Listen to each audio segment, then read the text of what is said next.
Hi, Monica T here. I have pages 36 through 44 of the clinical handbook to summarize and then to review therapeutic errors with you all. I appreciate any feedback. If you guys see something I missed or if you don't agree with what I brought forth, please let me know. I appreciate your feedback again. And the concept of incremental utility, which is basically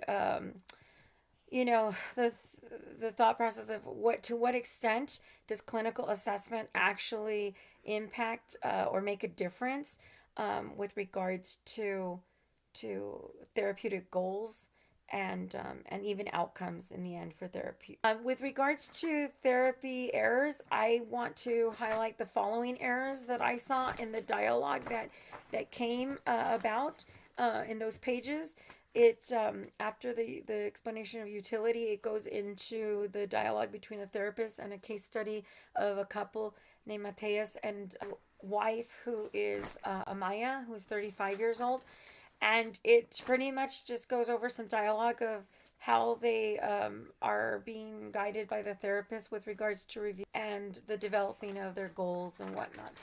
Some of the things that I saw that I would have maybe added in the initial clinical interview would have been some assessment questions that would have targeted the actual cultural aspect or maybe brought more cultural context to light because the pair have or the couple have some issues with regards to child rearing, and I think that could play into it, especially since they're having some other issues with extended family members, such as in the assessment.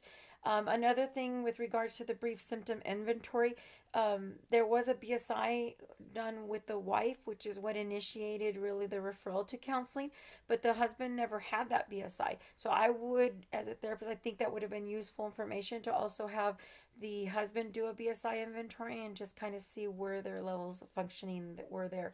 With regards to the observational analysis, I think that a therapeutic error that was made there was that there wasn't enough transparency and clarity. I think that as the clients or the couple were engaging in their conversation with one another or their dialogue, when they stopped and they kind of looked for guidance from the counselor, should have already been kind of something clarified in the very beginning. That the intention of the therapist would have been not to really jump in and try to avoid or not really do that because of the intention of observing and wanting to see how they played out on their conversations with regards to how they communicated. And so I just felt like that kind of was missing there. Another big error that I felt the therapist made was the not encouraging an independent therapy or referral for Amaya, who was showing at risk issues with regards to um, some of her assessments of having PTSD symptoms.